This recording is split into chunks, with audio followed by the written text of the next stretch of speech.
Hi, friends, and welcome to Igniting Imagination. I'm your host, Lisa Greenwood, and joining me is my co host for this season, the Reverend Dr. Kenda Creasy Dean. Hey, Kenda. Hey, it's great to be with you. So good to be together. So, this is the final episode of our season featuring our 2024 class of Lock Innovative Leaders. And listeners, if you haven't had a chance to listen to or watch on our YouTube channel the past three episodes, they are so worth your time. And they're a great thing to share with others in your congregation and your circles. These episodes with Kenda and each of the Lock Innovative Leaders really can spark something deep within you and remind you how the Spirit is at work and invite new ways of seeing and being together. So, thanks again for co hosting this season, Kenda. Thanks. It's been great. Speaking of spark, I am wondering what you have observed, Kenda, in these Lock Innovative Leaders that further illuminates the work that you have been doing around innovation these past years. I don't know that let's put it this way. My work has been observing their work and trying to Mm, make sense out of it and trying to figure out why more people don't think about ministry in the way they do. There's just such an inspiring bunch of people and um whenever I hear what they're doing, I have a sense of, this feels like so obvious. How come mm, nobody thought of this? mm.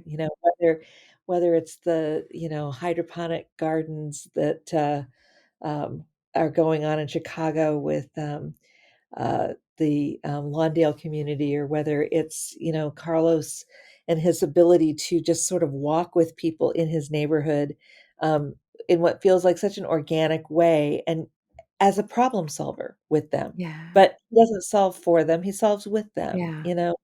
These are things that are just they're kind of the crux of ministry, and yet they feel revolutionary when you see somebody actually doing them, which Yes. is wild to me, right? Yes. So what you Yeah, just said feels really important because one of the things for us is that we feel like the importance of lifting up these stories is not that they stand alone in and of themselves or that they are kind of one offs in different communities, but that right, actually we see how this is our work in congregations. Like all of us need to be absolutely. thinking about what's happening in our neighborhoods and listening and where are the pain points and what is ours to do, and that this innovating for love and creativity is doesn't like get relegated to that those entrepreneurs over there, but rather to every one of us to say what is ours to Yeah, do. And I'm wondering if that comes up for you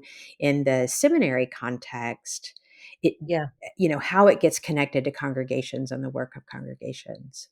Well, I do think it's super important that these stories get lifted up because they're happening all over the place, but people don't know about them and they don't necessarily associate them with ministry. Right, right. So I work with a bunch of students who basically they want to change the world. They're in seminary Yeah. and they feel called by God to do work like this, and yet all they can usually say is, "I don't wanna be a pastor." Mm. I wanna do something else, and what I'd love to be able to say is, actually, you know, there are lots of ways of being a pastor, Yes. and many of the people that you might least expect are doing pastoral ministry in ways that are making the kind of difference that you long to make. Yes. And I really want them to know these people, and I spend a lot of the time I feel like most of what I do is I just tell the story about what other people are doing, and that is it is still um, the most change-making act I can think of is just to share the story. That is true whether I'm working with students, Mm. whether I'm working with, denominational bureaucrats. The power of these stories to kind of unlock the imagination is unparalleled, and, people forget a fact, but they don't ever forget a story. Right, right. So, it's just so powerful to let these stories be unleashed. Yeah, yeah. You do it so well too, Kenda, and you connect the dots, which is what makes it so accessible, which is so important. And Mhm. so our conversation today is one of those stories. It's so Yeah, good, right? So this is with 2024 Lock Innovative Leader Carlos Huerta, and we will hear Carlos share his own story. So yeah. I won't say too much, but just want to give you a brief word of introduction. Carlos is the executive director of the Center for Community Transformation, overseeing programs in entrepreneurship, financial literacy, ministry leadership training for Spanish speaking leaders, and soft skills job training. Carlos holds a bachelor's in social work from Fresno Pacific University, a master in organizational leadership from Michigan State University, and an MBA from Fresno Pacific University. So, Kenda, what stood out to you from our conversation with Carlos? But well, besides the fact that he had painted his nails before we talked in order to walk alongside his daughter in solidarity with his daughter today at school. I know I love Uh, this. it, it was such a great capsule of his instincts of being with people where they Yeah, are, yeah. even to the point where he could do that with his own daughter. But he tells lots of stories about being able to be with people where they are, Mhm. and his observation that churches often aren't great partners because they don't wanna pay for anything. Mm, Um, ouch. we assume that that's gonna be our role when we're partnering, and in fact, there's lots and lots of things that churches do offer these Mm, kinds of conversations that are overlooked. I thought it was fascinating the way he paralleled, the skills of a good parent with the skills of a good leader. yes. That was really helpful. But the overriding thing I get from Carlos every time I'm with him is his deep and abiding appreciation for place. He Yes. loves his city, he Yeah. loves his context, he loves the people who are part of those contexts, and it is a defining part of his ministry. Yeah. So, the importance of place just sort of seeps through the pores of everything he does. Absolutely.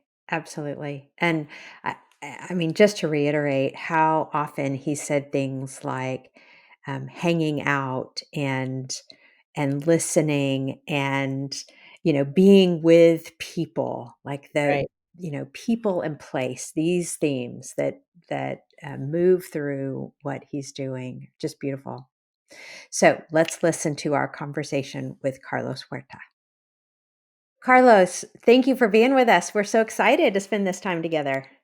Yeah, thank you for inviting me into this process. I'm so excited to jump into this conversation with y'all. Great, great. So, one of the things that we have observed as we've been having conversations with each of our lock leaders this year is that place, being rooted in a particular context, seems to keep coming up for each person. And so, we want to start by asking you about Fresno. Tell us about your connection and commitment Yeah. to Fresno.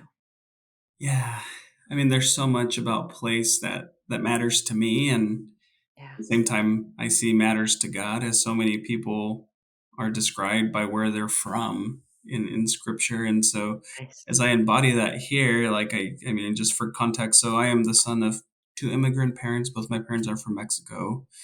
They came to the United States in 1990, and I was born in 1991 in this little farm town of Carruthers, California, which is about 25 minutes southwest of Fresno, California. My little town is about 1,800 people. I think we might have added like 20 more people in the last census from when I was born, so it hasn't changed much.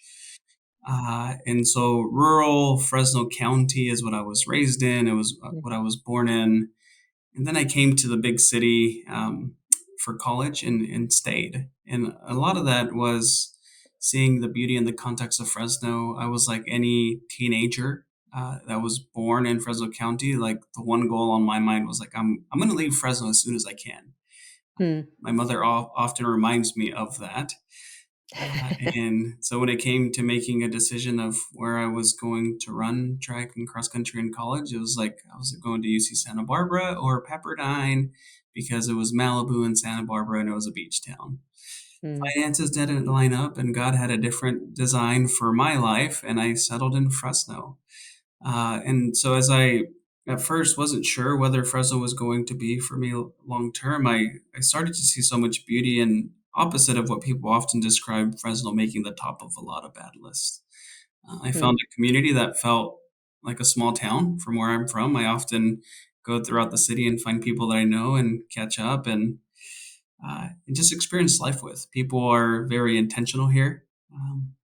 You do People don't get lost in our city, and I Huh. think we'll pay attention to what's happening here. Um, and there's so many amazing, I would say, ecosystems that often overlap. Where when I look at Fresno itself, not only does it have the best tacos in the world, just throwing that out there. Uh, That's a Yeah. great list to top, yeah, by the we way. could we could work through that one as well. But at the same time, when I see Fresno, it's quite the opposite for me because there are these statistics that we make the top. We're often the the top of a lot of bad lists, and so I think personally, my family is those statistics. And so Mm. I've seen the way Fresno has picked us up, supported us through life and where we are today. And so even my personal journey to where I am today has me see the beauty of Fresno and what it does for so many people. But it also helps ground and remind me that there are so many other people that didn't have this experience. And so, how do we create ecosystems that support people in that journey, if you will? Yeah. Yeah. Beautiful. I'd love to hear you describe your journey into leadership at the Center for Community Transformation and and maybe share what led you to become the ED there. Oh man. So, when I graduated Fresno Pacific University, great experience, but I didn't see myself ever coming back to serve at a university. Hmm. That just sounds funny in itself. Where I graduated, went to become a CPS caseworker, Child Protective Services, which was my dream job. Wow. Wow. Someone who grew up in a community that was impacted by so much poverty and so much pain and affliction. I felt like my call was to serve people through that context, but Mm. really underestimating how much of a heavy toll social workers carry. I didn't have the coping skills at 20 years old to thrive in that context. And so, about 8 months into that role, I quickly saw myself flaming out of Child Protective Services. And so, I went to work for a nonprofit that was supporting uh, parents and students succeed in school and connecting with churches. But I don't know if y'all know this, you may know this, but churches aren't the great partners when you're trying to build a business model off of them because churches don't really want to pay for anything. Um, and so that kind of forth this entrepreneurial spirit that I feel like I always carried with myself, but never really understood until I had people speak that into my life where it Mm. turned into a business venture that by the end of year 4, we are in 38 schools, 38, excuse me, 38 states and 330 school districts across the country, doing a lot of the same because we realized that while the original model and the nonprofit to serve churches was great, who else cared about parent involvement and student achievement? It was school districts. And so we pivoted the model, we branded something new, we designed something new, and that's when I realized all of a sudden I'm this national director for development and training, um, mainly because other people saw that in me. And so, in terms of like my first leadership opportunity, I felt like I've always had to manage people. It first started with my two younger siblings, right? And then to captain of all the sports team growing up. And so there was always this inkling that I never really understood what it meant to lead organizations until people started Mm. noticing that in me. And then when I transitioned from being acquired in 2016 to working for a company called Qualtrics here in California, doing a lot of market research, marketing and sales with them, and I also became the regional marketing director here. And corporate America had a special place in my heart, in the sense of like it created this financial stability, this Mm, American dream that was promised to me as a kid. mm, Um, but after a few months of a company that was fantastic, but in some ways really embodied a single bottom line, profit at all costs kind of idea, I found myself really restless. And as I explored my entrepreneurial spirit and just wanting to do good for communities, which I often felt market research was a great way to give people starting points to mhm, launching something, right? mhm. The center called, and it so happened that when the center opened in 2012, I was their first intern when I was still a student here at the university in my senior year. Wow. Um, and so they had called, and they were looking for a very part-time person to help them with this initiative that they were looking at, which was social entrepreneurship. And so I was in this transition from corporate America to a very part-time minimum wage job at a nonprofit housed at a university. After multiple conversations, I think God really stirred something in me where I came into this role very part-time while still holding my job at Qualtrics. Um, and I fell in love with the work.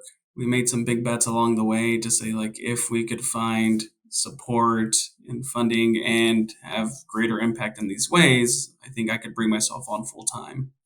And so about a year later, we accomplished that. And so early on, I came on as just a program coordinator, helping coordinate all the programs that we run, and more so just taking a look at best practices and how to be innovative in some ways. I know we were having an innovation conversation here as to like what can we do better to serve people and have these long-term goals that we are creating for them. And yeah, I think just being able to make some big bets, and we in business we call them risk taking. Like in church, I feel like we spell that through or see it through faith. Like we have faith in God and faith that these things will work out for great for the good of God's people. And in 2022, I became the executive director here, and so I've been filling this role since 2022 now. So this is my second year in the executive director role. But yeah, I think between CPS caseworker, entrepreneur, market researcher. I was a high school track and cross country coach for 5 years in between, um, and also a youth pastor. And I think I was always doing other stuff too. I think it just kind of led into this beautiful journey now where I get to serve as the executive director here at CCT. Okay, and I just wanna point out, what, you're not quite yet 33? Am I doing the Turning math 33 right? this year, correct? Yeah. And you've just described a Yeah, lifetime of amazing, yeah. saying yes, of Yeah, amazing sequences of saying yes. Gosh, there's so many threads I wanna pull on, but I'd love to go back to starting the work, that kind of the entrepreneurial piece, and uh, uh, you know, unpack that a little bit. What drove you? What kind of first decisions did you make? Who did you bring along? I want to get a little a texture to that, this thing that grew and exploded, and then anyway, so we may poke at that just a little bit, if you will. absolutely. Do we want to go there? Yeah. I'd like to. Yes. Um, I mean, and so I had two friends along on the ride, Steve Hosey and David Porter, who were just amazing at what they did. And when I was in CPS, I continued to see a lot of hurting families, specifically students. And when I grew up, like a lot of what my mom pushed me to was like just succeed in school and it'll give you an opportunity. And I appreciated that as I reflect on that because it was never a guarantee. It was more so like it's an opportunity for you. And I also found that while my mom was always working 2 to 3 jobs, she was always available and present and involved in my schooling and always at her sports stuff. And Yeah, I think I take that back now to like when we were looking at this venture, part of was like, how do we create this uh, of parents being able to be present in their students' lives? And oftentimes, um, parents felt, and as we talked to parents across the nation, was they just didn't feel like they were enough. And so they were just the wrong people to be involved. But it was just equipping them with the confidence and competence to say, like, yeah, you are enough. Um, I think that matters in your child's education. And so there were multiple ways that, like, the three of us came at this and said, like, all right, these pieces matter. And we all had a different interest in this, right? Between like serving students, serving schools, and serving parents.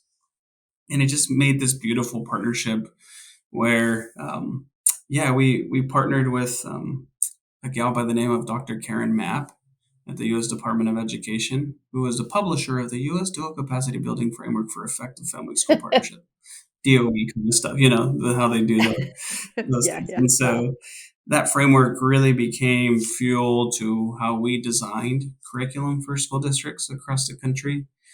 Um, and yeah, I think the biggest piece was being able to develop leadership skills in parents.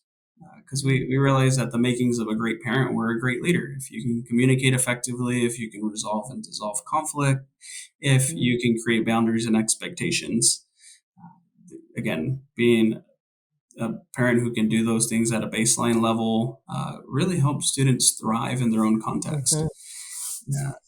And so, yeah, I think that simple way of thinking for us is like, it's not that complicated. Like, how do we just get people to be involved when they're so mm, stressed? And we can go into more science or data if y'all want, but I think that's a general synopsis of like, then we just started calling principals, and then it became superintendents and federal program directors and directors of curriculum and instruction, just anybody that would pick up the phone and say, we're working on this. We're understanding this is an issue in school districts. Do you feel this pain? And oftentimes they would say, well, that pain's uh, kind of here, but what also is a pain point is mm. this. And so we were able to create these data sets that just kind of told us where to focus on in different states and different communities. And long term was building capacity of those school districts to do their own parent engagement training and finding local community benefit organizations, foundations, and partners to fuel that work beyond us. So really, we were the catalyst to getting them started off the ground, but then also fostering this long-term ecosystem for them. Beautiful. So, um, God, I want to pick up on here, but Kenda, I've seen you lean in a couple of times, Well, so I want to give you there's space lots of things before. to I don't wanna cut off the conversation, I mean, the you've got an intuitive sense, Carlos, of how important research is in helping to ground the work that you do.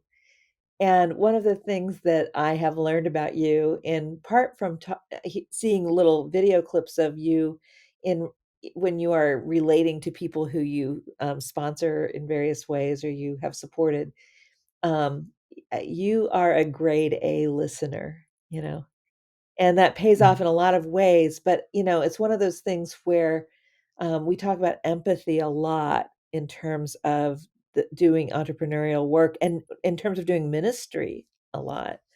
Um, and I'm just kind of curious. I think the very common response to that would be with a lot of folks is, "Oh my gosh, I'm so busy doing all of the fundraising, all of the program development, all of the management that goes with this. How am I going to be in primary relationship with these people at the same time?" But you seem to have Mhm. figured out the secret sauce for that. And I just wonder if you could talk a little bit about that. Like, this is clearly a ministry for you as you walk alongside people, and you don't do that from afar, you do it up close. So could you talk about how you manage to run an organization and, pastor these people in their daily lives at the same time?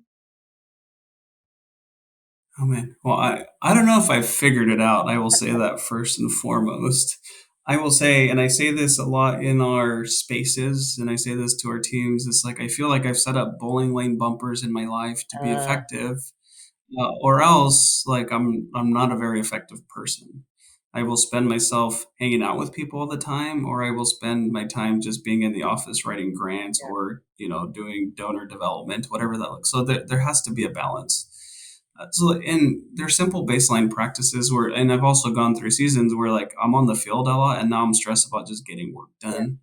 And on the other side, like I'm just getting work done, but I haven't seen people in months. Yeah. Mm. My office, my team calls it my cave because I sometimes close my doors like I just got to get work done. But I received some helpful just words early on in work is like people will know you care if you just show up, right? And so that's become a big value of ours in our team is just being present. And so how do we give not just generously of our time, but also our resources where like everyone on our team is like, you need to sponsor one organization through the year through CCT. And so we'll pick up a banquet table or we'll pick up an event and we'll sponsor it. And then our team shows up and we party with them and celebrate with Yeah. them. But it's also like making, like I have on Mondays, it's a CCT day, right? So I don't take any outside meetings and we just get to work because my team also needs time for me and I need time Yeah. from them. Um, and Tuesday, Thursdays are my community days where like I'll be in the community or people come here and I'll take outside meetings that are not CCT business because sometimes in the space of this neutral convener that CCT is in the city, sometimes I feel like I'm helping people do their Yeah. work, uh, and sometimes I don't get to do Yeah. my work. But in the grand scheme of an ecosystem, like their work matters just as much as mine does. But Mm. sometimes they need to draw on some of the resources I have access to, and I have to be able to create those pipelines for them, and vice versa, right? Like there are so many people that are so generous to CCT that help us accomplish the work that we do.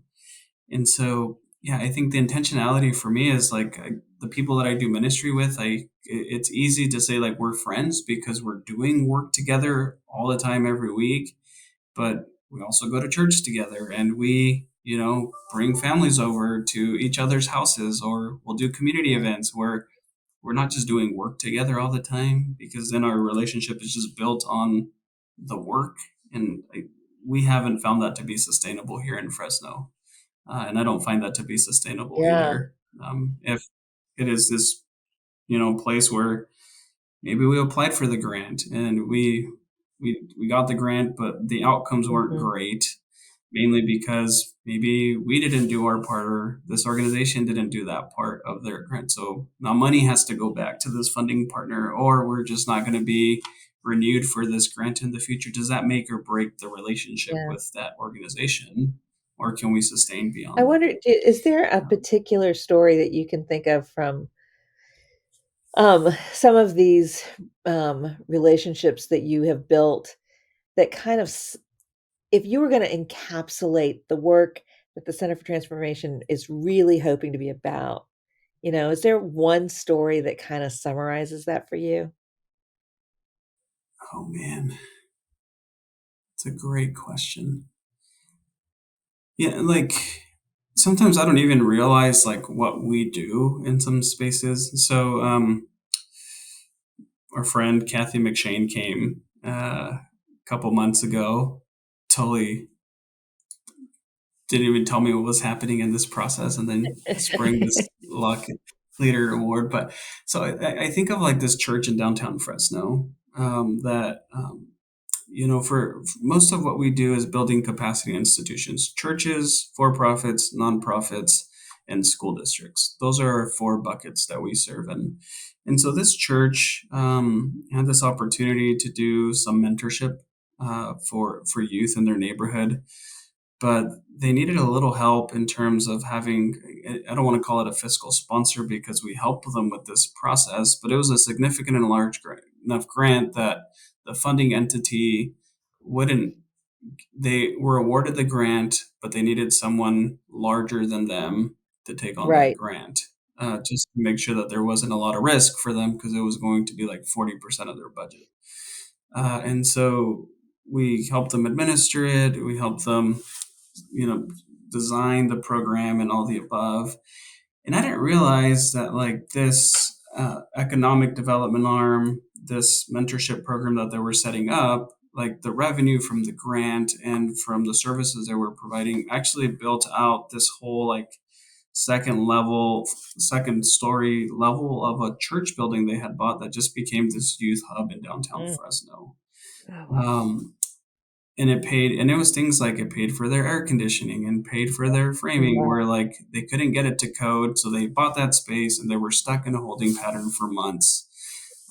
And so being able to facilitate that process for them and support them in excelling in that grant really was a beautiful piece of saying like, hey, like I need some help. Oh, we have something to offer. Hey, we've done this over and Yeah, over again in programs. Well, it's not exactly what we exist to do.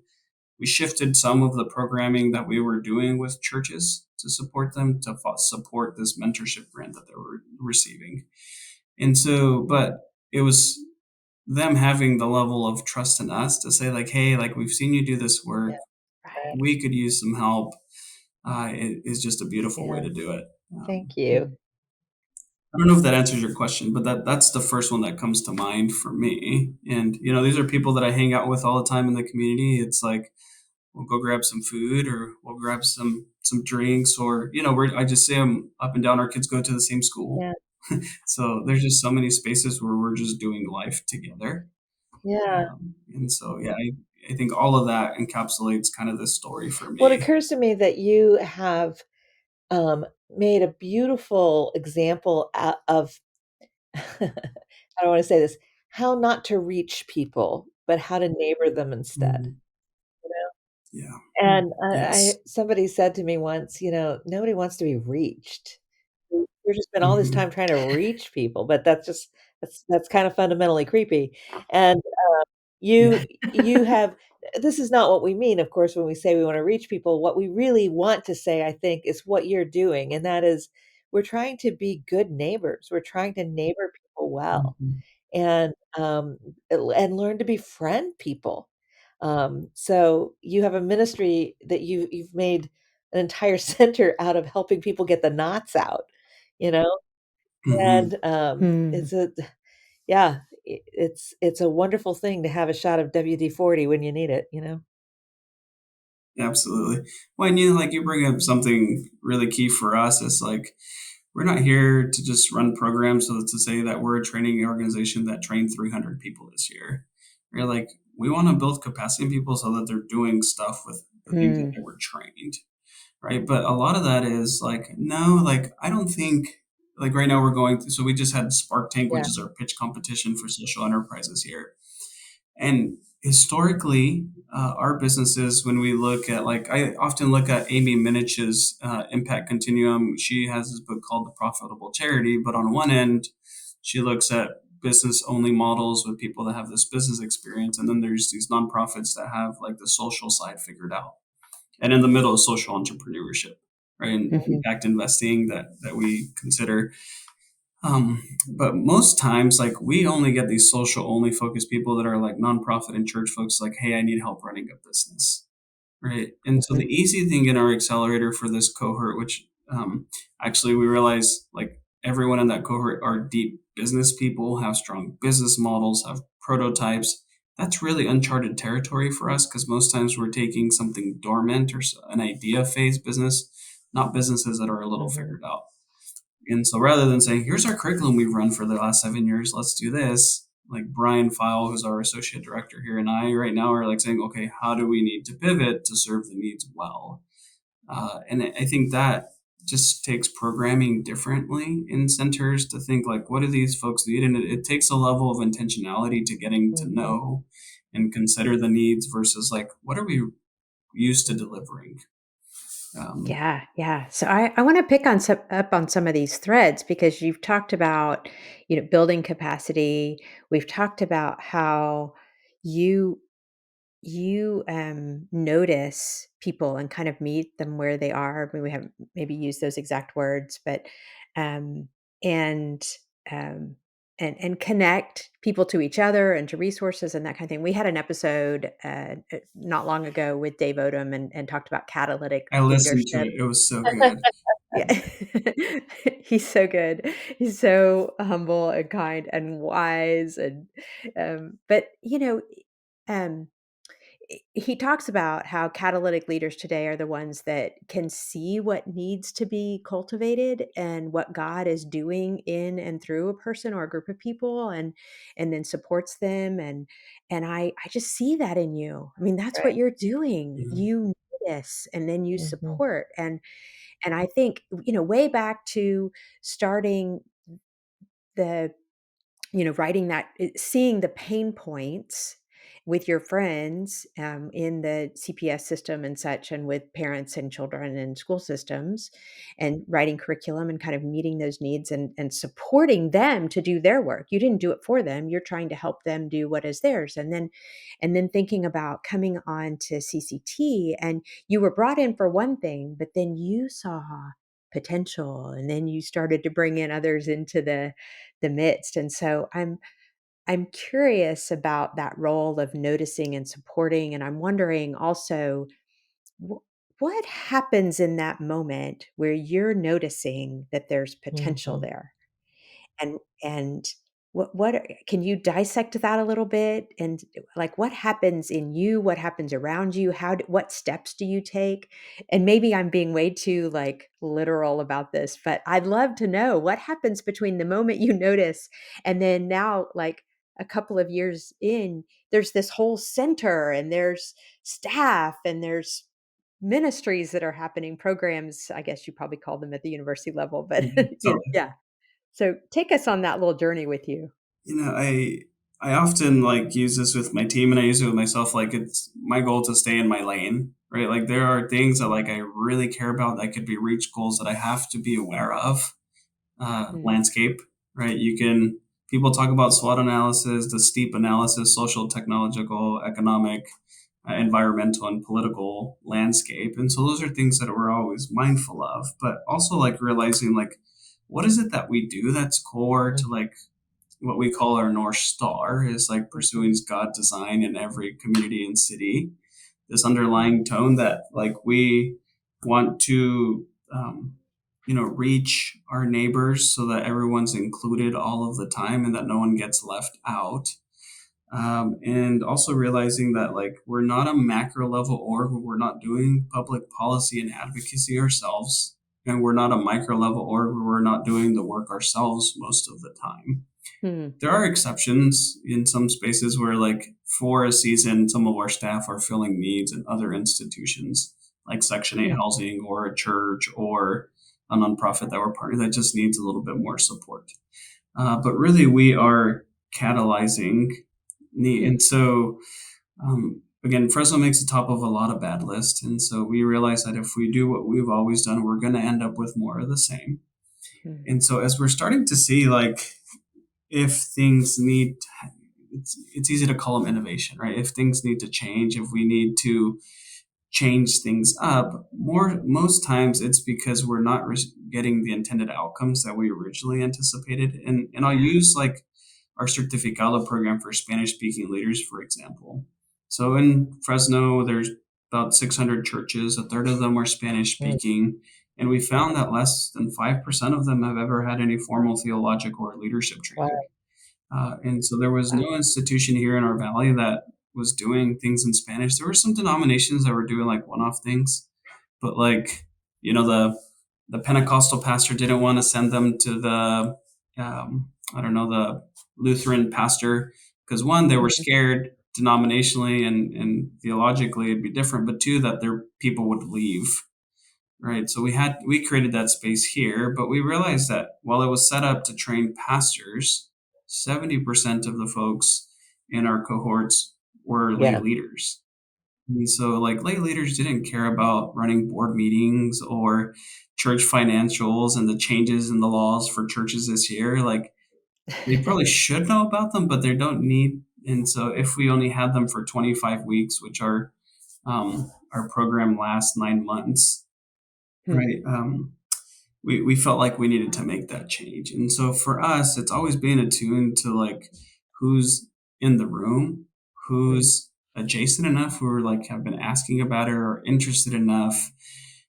And also realizing that like when it comes to like building out staff or an ecosystem, like sometimes like it's listening or just observing people who are kind of hanging around but don't really know their role in their space, and just saying like, I think of pew sitters in our churches, right? That like you ask them to serve coffee and they're not really excited about getting to church early. You ask them to serve children's ministry and they don't really like children. Like that's kind of the reality for some folks. But you get them to say like, hey, like we need to support this family and learning how to steward their Mhm. finances Right. because this person just got out of prison and has a job for the first time in eight Yep. years.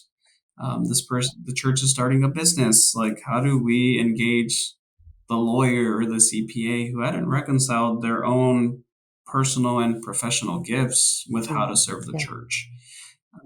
And so, in that, yeah, again, I think it's observing, it's listening, it's seeing. And so, what happens in me when I my team knows that like I have a really good knack for like knowing people's faces and names. Like if I meet them once, I'll know them years later, which is really crazy sometimes how I can pull people up. But I think just also knowing people and just I don't want to call it a Rolodex internally, but kind of this ability to say like there's always this intentionality of like why we're hanging out with people. Mhm. Um, because I could spend a lot of time hanging out with people in all parts of the city all of the time. And it's not to say that I'm going to ask them for money or to do something, but more so the idea is like, well, I feel like this person, like even earlier this month, I sat with the CFO of a large company here, and he said, Carlos, I'm bored. And I'm just like, Mm. you're bored at this like multi-million dollar company. And he goes, yeah. And we just kind of sat with that. And so I think part of like what I have stored in my head is like, well, how do I help this person not be bored? Mm. And what is it that they want to do? And so I think for me, it's this bigger ecosystem that like I feel God continues to design in Fresno that I feel like every person in our city has something to contribute to that ecosystem. So I don't know if that's like the practical answer you're looking for, but I think it's staying connected to this big picture of like there's a role, there's a design in each person, and everyone in this idea of Imago Day has the capacity to contribute. Except some of them have been stripped of that dignity or that belief in their own way to Yeah. contribute. Yeah. Well, I heard in there, staying connected to your why, like what's driving you, what's the pain point, what's the calling. And I heard in there, you don't do it alone. You're connecting constantly with people. Um, yeah. And then stay in your lane, like know where your boundaries are and what your best gifts are. And so, yeah, Yeah, that's really beautiful wisdom. I'm going to ask one more question and then turn it to Kenda to do some rapid fire to, absolutely. kind of head us toward the ending. But eh, so you mentioned, innovating, and this is, of course, an Innovative Leader Award. And we have used Kenda's work.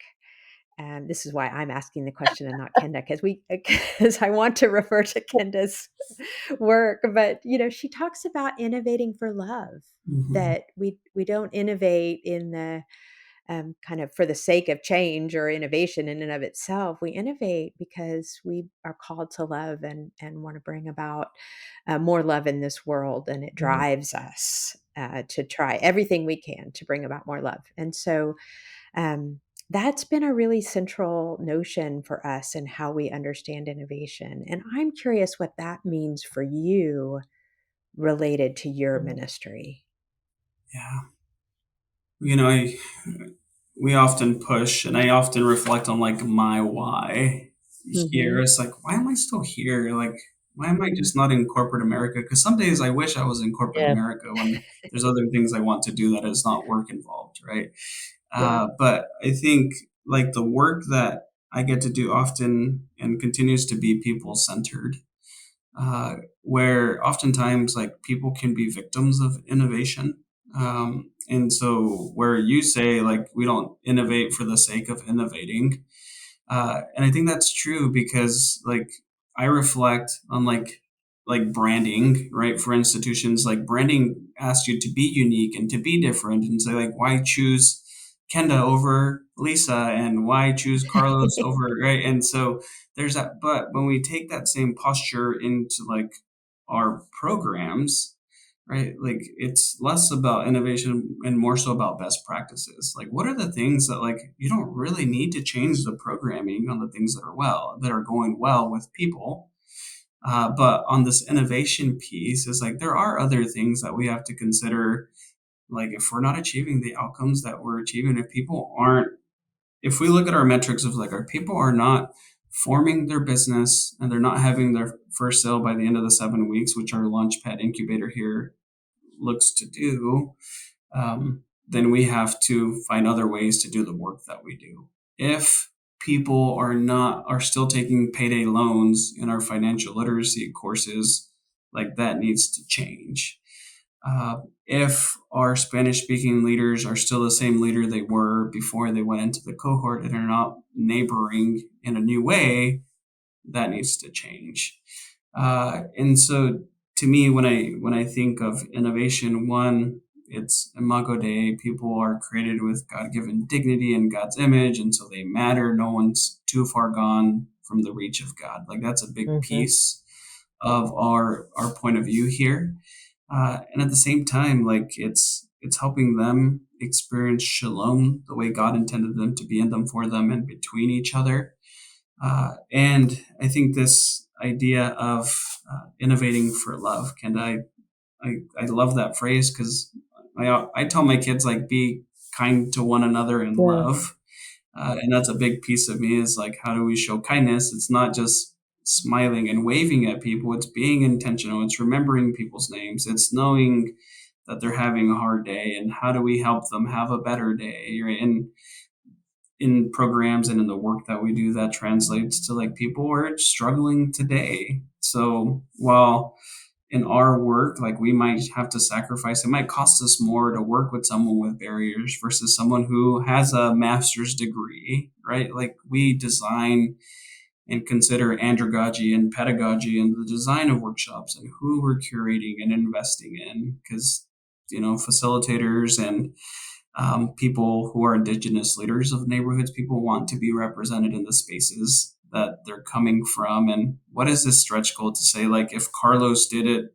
so can Mhm. I, right? And so, like, what does innovating for love look like in our context? I think it's, in simple terms, it's like listening to the needs of our community, paying attention to the outcomes we're achieving or not achieving, and then finally, it's raising up voices that often don't get Mhm. raised. Someone raised my voice for some reason, and I often ask, why me? Why am I the person here and not that person that was a better athlete, that was better in school, that actually showed up to class freshman year, right? Like those are the things that like I think of. But again, it's noticing these things over time, and I think the gaps start to fill each other when you put people in the right Yeah. place. Okay, so Lisa gives me the fun part of these interviews because I get to Yeah. do these rapid fire questions. So, you can take these anywhere you want. Does that mean it has to be a rapid fire answer? Because I know my answers are usually pretty Well, we'll long. see. Let's see, how you do. Yeah, Ideally. ideally, okay, got it. So I guess that's a yes. There's I the guess that's a challenge. yes. Um, it's super inspiring, though, to hear you tell these stories, so, yeah. Yeah. Okay, so what mentor is out there that you wanna give a shout out to, and what have they meant to you? Oh man, there's so many in that one. For me, our founder, Dr. Randy White, was someone who just invested in me and noticed me and said, like, hey, like, I don't know why, but God put you on my heart. Mm, We should talk about this work. I think you might be interesting. interested. And I don't think I'm much of a nonprofit guy. I haven't thought myself as a nonprofit guy, but now I run a nonprofit within a university. I also didn't see myself as an academic, but he did before I did. Hmm, And then, one of my dear mentors passed away last year, Dr. H. Bees. But H was just another person that often just gave me these small tidbits and hmm, just the presence of like just being a friend and hmm, investing and being known, like just his simple presence, and I miss him every day. But I think he imprinted a lot on me on how I carry myself today. And so between Randy and H, I would say those are the two mentors that I'd give out shout That's outs awesome. to. And is Mhm. there a scripture or theological idea that you turn to for guidance as you do this work?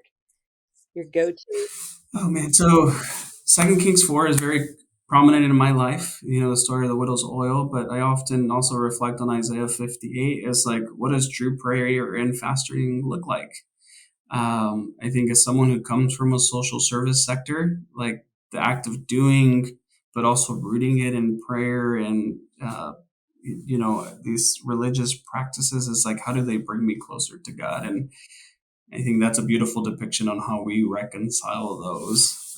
And yeah, I think between Second Kings 4 and Isaiah 58. I mean, I have a few others, but those are the two that come to Okay. mind. And what's one thing that you wish people knew about Fresno, California? Oh man, you'll get the best asada tacos and burritos in Fresno, I am already California. coming for that. I'm just letting All you right, know. I look Yeah. forward to hosting y'all here. And I would say three is like Fresno is one of the best cities at throwing parties. Ah, And nice. Mhm. so I think in the spirit of lament, right, like comes celebration. And I think the Mm. cultures that are so vibrant and diverse and present here bring a lot of that with them. But yeah, I'd be remiss to say that maybe, I don't know, any city that throws better parties than Fresno.